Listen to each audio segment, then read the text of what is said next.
Shalom, salam sejahtera untuk kita semua. Jumpa lagi dalam acara P dan J, belajar dari Katekismus Heidelberg, minggu yang ke-12 di bawah perikop Allah Anak dan Penebus kita. Kita masuk pada pertanyaan nomor 31. Mari kita berdoa sebelum kita belajar bersama dari bagian ini. Bapa Surgawi, kami mengucap syukur untuk segala pertolongan-Mu, anugerah-Mu yang Kau berikan kepada kami. Engkau telah mengirimkan anak-Mu yang tunggal bagi kami, sehingga kami beroleh hidup yang kekal. Berkati para pendengar yang mendengarkan acara ini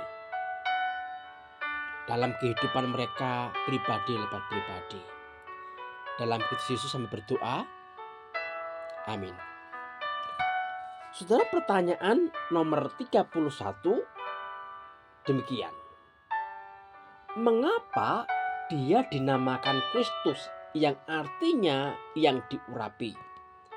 Katekismus menjawab, sebab dia telah ditetapkan oleh Allah Bapa dan diurapi dengan Roh Kudus menjadi nabi dan guru, imam besar dan raja kita. Sebagai nabi dan guru yang tertinggi, dia telah menyatakan kepada kita dengan sempurna seluruh rencana dan kehendak Allah yang tersembunyi mengenai penebus kita. Sebagai imam besar kita satu-satunya, dia telah menebus kita dengan kurban satu-satunya, yaitu tubuhnya sendiri, dan senantiasa menjadi pengantara kita di hadapan Allah dengan doa syafaatnya. Sebagai raja kita yang kekal, dia memerintah kita dengan firman dan rohnya, serta melindungi dan memelihara kita sehingga tetap memiliki keselamatan yang telah diperolehnya. Saudara sekalian yang dikasihi oleh Yesus Kristus, di dalam perjanjian lama yang diurapi itu hanya ada 3 pribadi.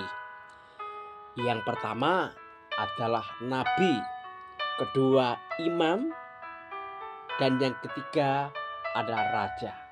Selain itu tidak ada yang diurapi kecuali perabot-perabot bait Allah. Nah, saudara yang dikasihi Yesus Kristus, nabi itu membawa manusia untuk mengenal kehendak Tuhan. Kenapa? Karena kecenderungan manusia itu melakukan kehendak diri sendiri, tidak mau menuruti apa yang menjadi kehendak Tuhan. Nabi itu menyatakan apa yang menjadi kehendak Tuhan dan membawa kita untuk taat kepada Tuhan. Waktu kita taat pada kehendak Tuhan, Tuhan memberikan kerelaan, keikhlasan untuk taat kepada Allah dan menaruhnya itu di dalam diri manusia.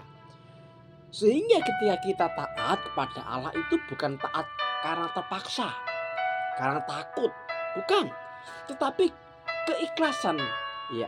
Karena kita mengasihi Tuhan, mencintai Tuhan, maka dengan sendirinya kita mentaatinya dengan tulus, dengan ikhlas, tanpa paksaan.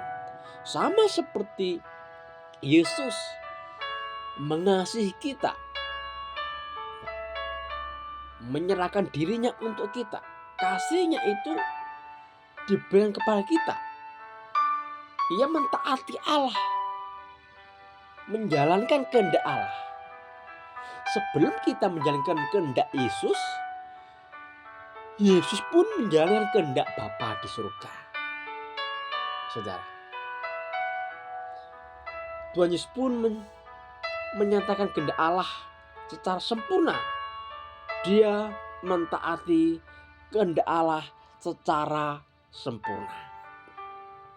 Nah, sebagai seorang nabi, dia menyatakan kehendak Bapa kepada manusia. Selain sebagai nabi, Yesus berperan sebagai imam besar. Saudara, dia adalah satu-satunya imam besar yang agung kita. Imam dalam perjanjian besar, dalam perjanjian lama itu mengorbankan binatang, saudara. Dia mengorbankan binatang. Tetapi Tuhan Yesus Kristus tidak mengorbankan binatang. Tubuhnya sendiri yang dikorbankan sebagai korban kepada Allah. Ia membawa dirinya sendiri untuk dikorbankan. Sebagai imam, dia juga membawa syafaat, berdoa, mendoakan kita, ya, supaya kita diterima oleh Bapa di surga. Ia menjadi pembela kita, menjadi pengantara kita. Sebelum kita berdoa kepada Bapa, Kristus pun sudah berdoa kepada Bapa untuk kita. Kristus adalah imam agung yang mengerti pergumulan manusia. Nah, kalau nabi itu mewakili Allah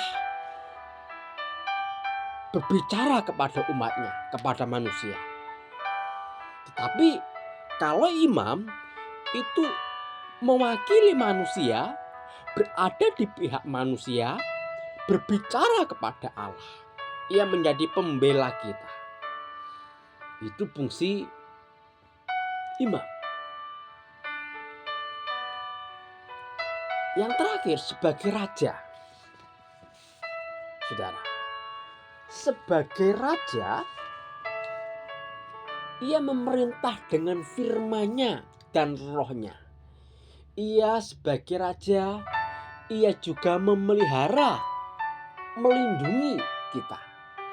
Katekismus menjelaskan di sana, sebagai raja yang kekal, dia memerintah kita dengan firman dan roh-Nya, serta melindungi dan memelihara kita, sehingga tetap memilih keselamatan yang telah diperolehnya.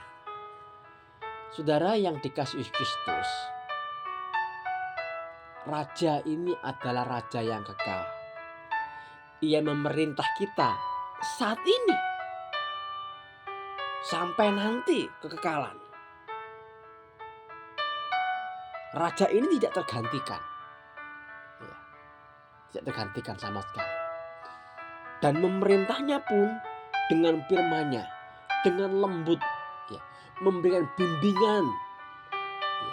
Dia tidak hanya memerintah dengan tangan besi, tapi dia memberikan perlindungan, memelihara dengan kasih-Nya, sehingga kita tetap memiliki keselamatan yang telah diperolehnya.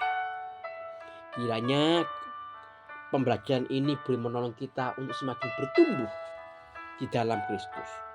Tuhan memberkati kita semua. Shalom.